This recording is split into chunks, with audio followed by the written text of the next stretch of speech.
অ্যাম্বুলেন্সের গাড়ি ভেঙে পড়েছে? ঠিক আছে, আমি আমার স্বামীকে নিজের ঘরে করে হসপিটাল নিয়ে যাব। ডাক্তার বাবু, আপনাকে আমার স্বামীকে বাঁচাতেই হবে। মনে হচ্ছে আমারই হার্ট অ্যাটাক হচ্ছে। ওকে, তাহলে এবার আপনার হাজবেন্ডকে কে বাঁচাবে?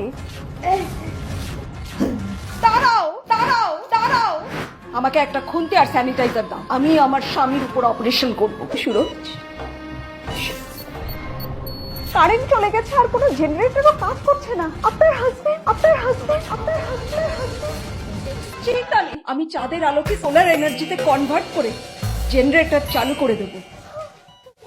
যতদিন আমি বেঁচে থাকবো সুরজকে আমি বাঁচিয়ে রাখবো। এই সিরিয়ালটা কে লিখেছে? সিরিয়াল বৌদি, আপনার হাজবেন্ডের ও নেগেটিভ ব্লাড লাগবে। আমাদের ব্লাড ব্যাংক পুরোপুরি শেষ। ঠিক আছে, তুমি আমার রক্ত নিয়ে নাও। হ্যাঁ, ঠিক বলেছেন। আরে এসব বন্ধ করুন, আপনারা আপনার হাজবেন্ডের ব্লাড টাইপ আলাদা, ম্যাচই করবে। আমার স্বামীর প্রতি আমার ভালোবাসার শক্তি আমাদের দুজনের ব্লাড টাইপকে এক করে দেবে। ডাক্তারিটা ছেড়েই দেবো ভাবছি।